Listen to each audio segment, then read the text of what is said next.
Welcome. This is James Corbett of the Corbett Report with your eye-opener report for BoilingFrogsPost.com. Last week on this program, we explored the tired old cliché that is the last refuge of a skeptic who cannot refute the evidence of systemic criminality in the halls of governmental power or the bowels of the intelligence agencies. But someone would have talked. As often as this argument is trotted out in other areas of discourse, nowhere is it used quite so often as it is when discussing 9/11. In other words, these conspiracies are supposed to be able to pull off these incredible feats, like bringing the two World Trade Center buildings down through intentionally planted explosive devices, and fly the planes into the building, and time the collapse at just the right floors where the planes hit and the explosive devices happen to be planted. This is not possible. This is impossible, right? So the desire for that is there for sure. It's much like the moon landing where there were thousands of people involved. Yeah. And yet no one slipped up that it was fake. Right. This is the other way we know about conspiracies is they come out. I mean, people can't keep their mouth shut. Whatever one thinks of the attempt to equate talk of the moon landing with documentable lies and omissions in the 9/11 Commission report, or the logical fallacy implicit in this argumentum ad ignorantium, there is an even more fundamental flaw in this argument. Namely, it assumes that there have in fact been no 9/11 whistleblowers.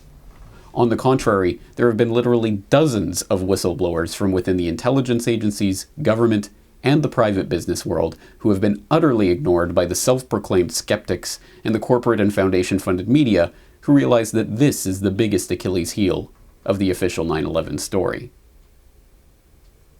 Barry Jennings was the Deputy Director of Emergency Services for the New York City Housing Department. On the morning of 9/11, he rushed to the city's Office of Emergency Management in World Trade Center Building 7 with Corporation Counsel Michael Hess.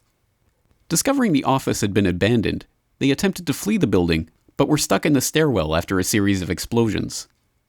After finally being rescued by first responders, Jennings claimed that they had to step over dead bodies on their way out. Jennings died on August 19, 2008, under extremely suspicious circumstances, just 2 days before NIST released its final report on Building 7, concluding the collapse resulted from ordinary office fires. J. Michael Springman served 18 months as the head of the visa section at the U.S. consulate in Jeddah, Saudi Arabia in the late 1980s. He attempted to blow the whistle on a visas for terrorists scheme that was being operated by CIA personnel in the consulate, funneling Afghan mujahideen into the U.S. for training, facilitated by the CIA on behalf of their asset, Osama bin Laden. After numerous complaints up the chain of command, Springman's contract with the State Department was not renewed. The Jeddah consulate later went on to issue visas to 15 of the alleged 9/11 hijackers. In August 2001, the Federal Reserve Board of Governors issued a non-routine supervisory letter warning Fed banks to be vigilant in monitoring suspicious activity reports.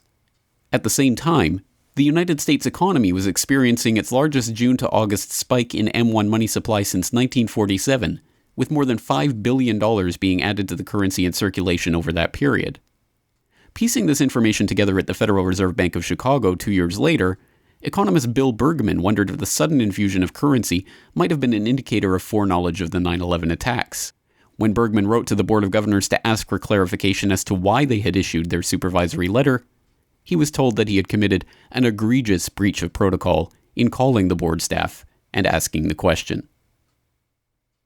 Of all the 9/11 whistleblowers, however, perhaps the most prominent are among the 9/11 Commission members themselves. 6 out of 10 of the commissioners have questioned the Commission and its conclusions personally, namely Kanan Hamilton, Kerry, Romer, Lehman, and Cleland. Commission co-chair Lee Hamilton once famously remarked that the Commission was set up to fail. Commission members considered bringing criminal charges against Pentagon officials who had deliberately lied to them about the military's complete lack of response on that day. One of the commissioners, Max Cleland, even resigned because the commission had been deliberately compromised by the President of the United States. Bob Kerrey, meanwhile, has cryptically remarked that 9/11 was a 30-year conspiracy, but no mainstream reporter has ever followed up with him to clarify this statement. Because the problem, it's a 30-year-old conspiracy. No, I'm talking about 9/11. That's what I'm talking about. Oh, you are? You mean at this? Yeah. Anyway, I got it. You've been watching an excerpt of this week's Eye Opener report. To continue watching the report, please log into boilingfrogspost.com.